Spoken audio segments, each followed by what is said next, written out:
Doctor సీట్లు 100 సీట్లు medical కాలేజీలో ఉంటే రిజర్వేషన్ల వారిగా ఇచ్చిర్రు. ఓకే.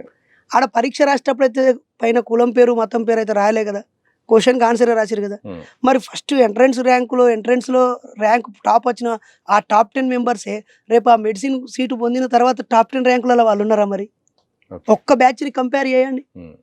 ప్రతిభ గిదుబా తొక్క తోటకూర నువ్వు రిజర్వేషన్లో వచ్చినావని ఏడ్చే పిచ్చి వాళ్ళని అడగండి. మీ క్లాస్లో ఇతను ఓపెన్ కేటగిరీలో ఎంట్రన్స్ రాసి టాప్ ర్యాంకర్ అయ్యి కాలేజీలోకి వచ్చిండు.